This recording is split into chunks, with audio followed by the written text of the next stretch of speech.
সবুজের রাজ্য, পাহাড়ের নীরবতা আর দিগন্ত জোড়া চা বাগানের সৌন্দর্য। স্বাগতম বাংলাদেশের অন্যতম সুন্দর ভ্রমণ গন্তব্য শ্রীমঙ্গলে। আজকের যাত্রা আমরা দেখব নূরজাহান টি এস্টেটের অপরূপ সৌন্দর্য, শ্রীমঙ্গলে যাওয়ার মনোমুগ্ধকর পথ, রহস্যঘেরা লাউয়াছড়া জাতীয় উদ্যান, চোখ জোড়ানো অসাধারণ সিনিক ভিউ, লাল পাহাড়ের মোহনীয় রূপ এবং ঐতিহ্যবাহী ফিনলের টি এস্টেট সহ আরও অনেক কিছু।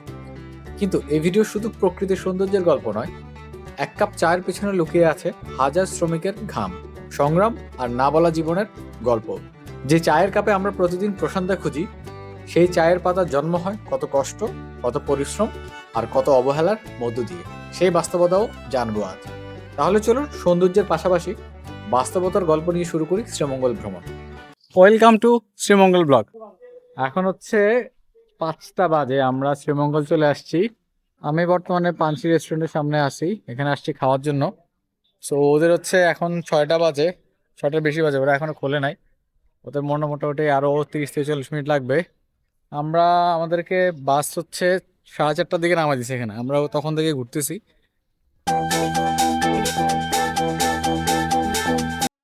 আমরা হচ্ছে এই চাঁদা গাড়ি ভাড়া করছি 3000 টাকা দিয়ে। আমরা এখন চলে আসছি রিজিক রেস্টুরেন্টে। পানসি আরও সময় লাগবে 1-1.5 ঘন্টা, ওই জন্য আমরা হচ্ছে এখানে সকাল নাস্তাটা সারবো। এখানে হচ্ছে কলিজা খাসির, এটা হচ্ছে 80 টাকা, পরোটা হচ্ছে 10 টাকা।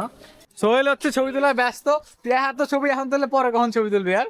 আমরা এখন হচ্ছে চা বাগানের ভিতর দিয়ে চলে যাচ্ছি আমাদের প্রথম স্পটে, সেটা হচ্ছে নূরজাহান চা বাগান। এটা হচ্ছে অনেক পুরনো একটি চা বাগান এবং বেশ সুন্দর।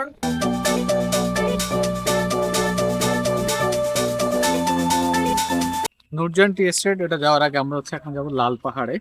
আমরা এই রাস্তা ধরে আমরা চলে যাব হচ্ছে লাল পাহাড়ের দিকে।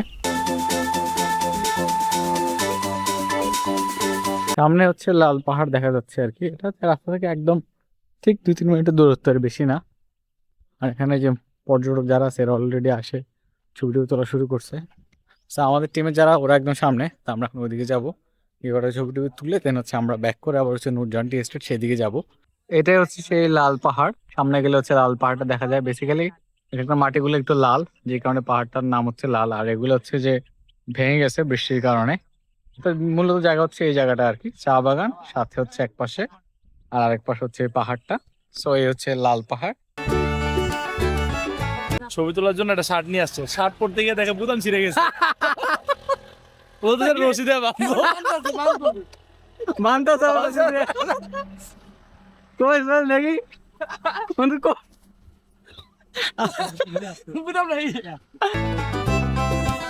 লাউয়াছড়া হচ্ছে আমরা আসার সময় দেখবো। হ্যাঁ, এখন আমরা হচ্ছে এই পাশ দিয়ে নূরজাহান টি গার্ডেন যাবো।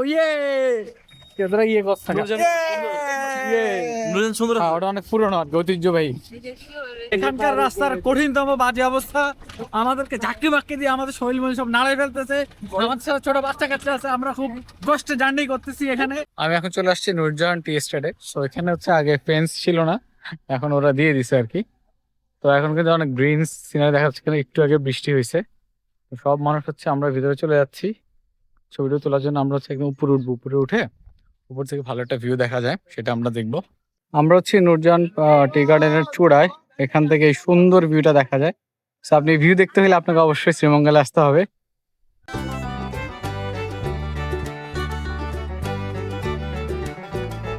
যে আমি একদম উপরে ধাপে উঠবো আর কি, এখান দিয়ে রাস্তাটার অবস্থা দেখেন, সেই একটা অবস্থা, ভিউটা অসম্ভব রকম সুন্দর।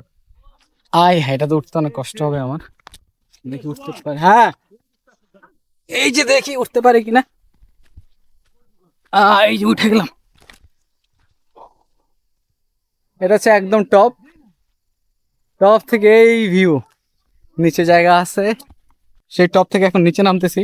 রাস্তা প্রচুর খাড়া, সাবধানে কিন্তু নামতে হবে এখানে। এই যে পা পিছলে একদম হাড্ডি উড্ডি ভেঙে যাবো, সাবধানে নাম। আসছে, এই তো বেটা পড়লি, সাবধানে নাম। তুই এই জুতা কেন পড়ছস? এই যে জুতা মোটামুটি, এই যে আয়।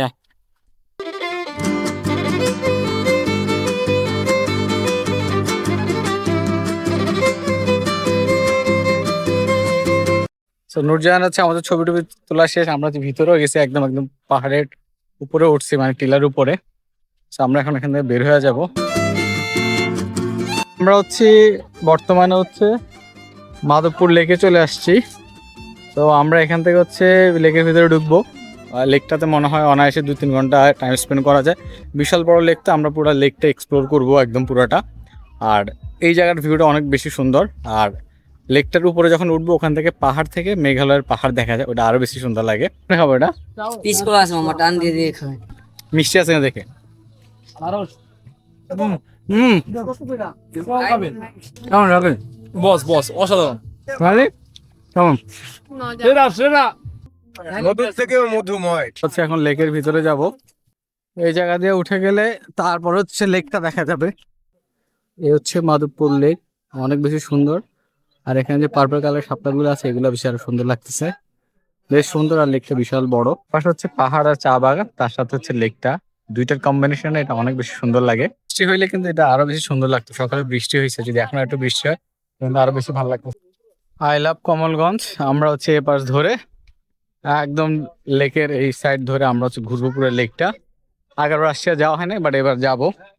আমরা এখন লেকের একদম ভিতরে আসছি, তারপরও আরো অনেক দূর বাকি, আমরা সেদিকে যাবো। চলো সোহেল নাও। থ্যাংক ইউ সোহেল বন্ধু। কষ্ট তো দিছ তুই আমার, আর কি করার। থ্যাংক ইউ বন্ধু, থ্যাংক ইউ। Now baby. বর বলছে লেক থেকে এই শাপলা ফুলগুলো নিছি, যেটা এতক্ষণ ধরে বলছিলাম ভিডিওতে, পিঙ্কি পিঙ্কি, অনেক সুন্দর। আর এটা এই দেখেন, সুন্দর না? আর এটা ঘ্রাণটা আরো বেশি সুন্দর, যেটা আমি একটু আগে বলছিলাম, যদি পারফিউম বানানো যায় মেয়েদের জন্য, হয়তো আছেও, বাট বেশ ভালো লাগতেছে। তো ব্যাপারটা এরকম যে আমি এমন একটা জায়গায় আসছি, পাশে চা বাগান, তারপর লেক, তার সাথে শাপলা ফুল, সবকিছু মিলায় বেস্ট একটা কম্বিনেশন, এবং ভিউটাও অসাধারণ। তো এই সুন্দর ভিউ আর সুন্দর শাপলা ফুল দেখতে চাইলে অবশ্যই আপনাকে আসতে হবে এই মাধবপুর লেকে। তো আমরা এখন উপরের দিকে যাবো। উপর লেকে আসছি, এখানকার দিদিরা চা পাতা তুলতেছে। তো দিদি একটু বলেন তো, কোন পাতাগুলো আপনারা তোলেন? এই যে বাবু সবুজগুলা। সবুজগুলা না? হ্যাঁ। আর এগুলা তোলা যায় না? না, এই কালাগুলা তোলা যায় না বাবু। আচ্ছা আচ্ছা, ওগুলো হইলে হয় না? না, আচ্ছা আচ্ছা। এগুলা নষ্ট। কতগুলো তুলছেন দিদি এখন পর্যন্ত? হয়তো এখন আইসি বাবু এই মুহূর্তে। কতগুলো একটু এক দেখ। কেজিও হইব 1 না। কেজি হবে না? না, না। আচ্ছা আচ্ছা। 1 কেজি পাতাতে কতগুলা চা পাতা হয়? চার গুঁড়া হয় আর কি। এটা কইতে পারবো না, এটা সেট করি বাবু। ফ্যাক্টরি বলতে পারবে। কতগুলো হয়েছে আপনার এখানে? হইব 1 কেজি। 1 কেজির মতো না? আচ্ছা, আপনারা কি এখানে থাকেন? বাগান দূর আছে। আচ্ছা আচ্ছা ওইখান থেকে আই বাবু, আইয়া এখানে পাতা তুলি। আচ্ছা আচ্ছা ফ্যাক্টরি আছে, গাড়ি আছে। আচ্ছা ওই ফ্যাক্টরি আইব, গাড়ি আইব 12-র একটা সময়। আচ্ছা। ওজন দেওয়া হবে, ছবি তোলা হবে। আর 2 কেজি হবে, তারপরে কল আছে নাপার। আর বেতনটা কি আপনাদেরকে যে পে করে আর কি, এটা কি প্রতিদিন দিয়ে দেয়? না বাবু, সপ্তাহে দেয়। সপ্তাহে দেয় না? সপ্তাহে দেন, কত টাকা ইনকাম হয় আপনাদের? সপ্তাহে দিব আপনারে মন্দির কাটবো, তারপরে দিব 700-800 পাইনি।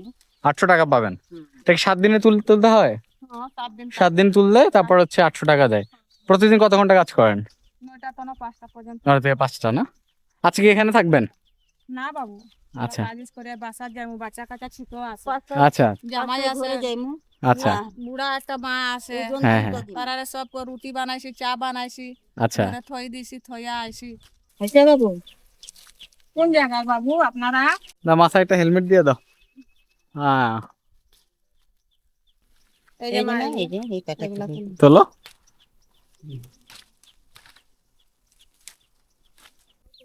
এই যে আমি এখন এটা বললাম, এটা পড়েছে, আমি চা পাতা তুলবো। চা পাতা কোনটা তুলবো? এই যে এরকম আর কি, ছোট ছোট গুলো এগুলো তুলতে হয়। তারপর যে এখানে এরকম তুলতে হয়। দিদিরা তোলে এরকম মাথা দিয়ে, কারণ অনেক রোদ থাকে, তো রোদের কারণে এগুলো পড়তে হয়। পরে তারপর এই পাতাগুলো তুলতে হয়। অনেকগুলো তোলা লাগে, অনেকগুলো তুললে 7 দিন যখন তুলবে, তারপর ওরা 800 টাকার মতো পায়। এর মধ্যে মন্দিরের ফি আর বিভিন্ন ফি টি কেটে তারপর এই টাকাটা পায় আর কি ওনারা। তোমাদের জীবনটা অনেক কষ্টের কিন্তু। এই যে এরকম দিদি দেখেন তো, ঠিক আছে কিনা দিদি? হ্যাঁ বাবু। ঠিক আছে, এই ধরেন। আর ছোট একটা গিফট, এই যে এটা, ঠিক আছে, এটা রাখেন। এখানকার চা শ্রমিক যারা, তাদের সাথে কথা হলো, ওনারা যে প্রতি ঘন্টায় 184 টাকা করে পায়। সেটা কিন্তু ওনাদের অনেক কষ্ট, প্রায় 8 ঘন্টা কাজ করলে এই টাকাটা পায়। যদিও আগে অনেক কম ছিল, সম্ভবত 125 টাকা ছিল, পরে ওনারা যে আন্দোলন করে সেটা সম্ভবত 135 বা 50 টাকা করছে। এখন ওভারঅল 185 টাকা পায় 8 ঘন্টায়। তো আপনি যদি 8 দিয়ে 185-কে ভাগ দেন, খুব একটা পাওয়ার আর বেশি হয় না। আমরা দেখা যায় মির্জাপুর অথবা ফিনলে বা যে চা পাতাগুলো আছে, ওগুলো কিন্তু 50 গ্রাম 100 অনেক বেশি টাকা দিয়ে কিনি। সো আমার মনে হয় যে তাদের এই ফিটা অ্যাটলিস্ট পার ডে 500 টাকা করে দেওয়াটা উচিত 8 ঘন্টা কাজ করলে, তাহলে জিনিসটা জাস্টিফাই হয়। আইদার আমার কাছে মনে হয় যে তাদের যে শ্রমটা সেটার বিনিময়ে যে অর্থটা পায় সেটা আসলে সঠিক ওনারা পায় না। তো এই জিনিসটা কর্তৃপক্ষ যারা আছে তারা একটু দেখবে, এবং গভর্নমেন্ট থেকে যারা আছেন আমি আশা করি আপনারা বিষয় নিয়ে কাজ করবেন। অলরেডি 125 থেকে যখন 185 হয়েছে, এটা ভালো একটা কাজ হয়েছে। সেই নিচ থেকে এ পর্যন্ত উঠে আসছি, একদম হাঁপায়ে গেছি। আমরা আরো উপরে যাবো, উপরে আরো কিছু দোকানপাট আছে। উপরে 2টা দোকান আছে, এই যেখানে ঠান্ডা জিনিসপত্র বিক্রি করে। পাহাড়ের উপর থেকে সুন্দর মাধবপুর লেকের ভিউ দেখা যায়। ছায়ার মধ্যে বিশ্রাম নিচ্ছে, কারণ সবাই হাঁপাইতে হাঁপাইতে উঠছে, সবাই হাঁপায় গেছে প্রচুর। চা বাগান দেখা থেকে এই যে ভিউটা, ভালো লাগছে। এই ভিউটা অসাধারণ, লাইক বান্দরবন টাইপ। বান্দরবন বৃষ্টি হতো না, একটু মেঘ থাকতো না, আরো বেশি ভালো লাগতো। আর বিশেষ করে পানিটা ভালো। আমি যখন আসলাম হ্যাঁ। কুয়াশা পড়তেছিল।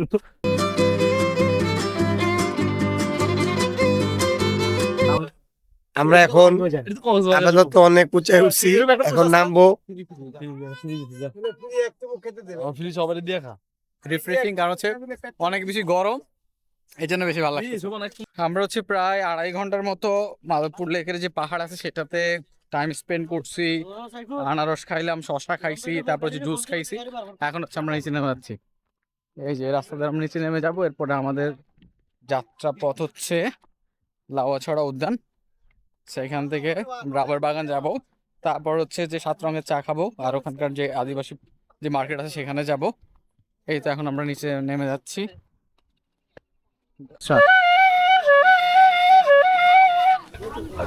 সুন্দর সুন্দর। আমি কিন্তু কারো কাছে আমি চাই না, কেউ আমাকে দিয়ে যাও এটা আমি চাইবো না।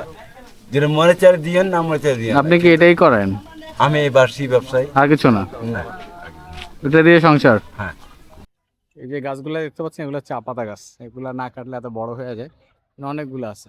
মাধবপুর লেক থেকে বের হয়ে দুপাশের মনোমুগ্ধকর সৌন্দর্য, প্রকৃতি আর চা বাগানের সৌন্দর্য দেখতে দেখতে আমরা চলে এলাম লাউয়াছড় জাতীয় উদ্যানে।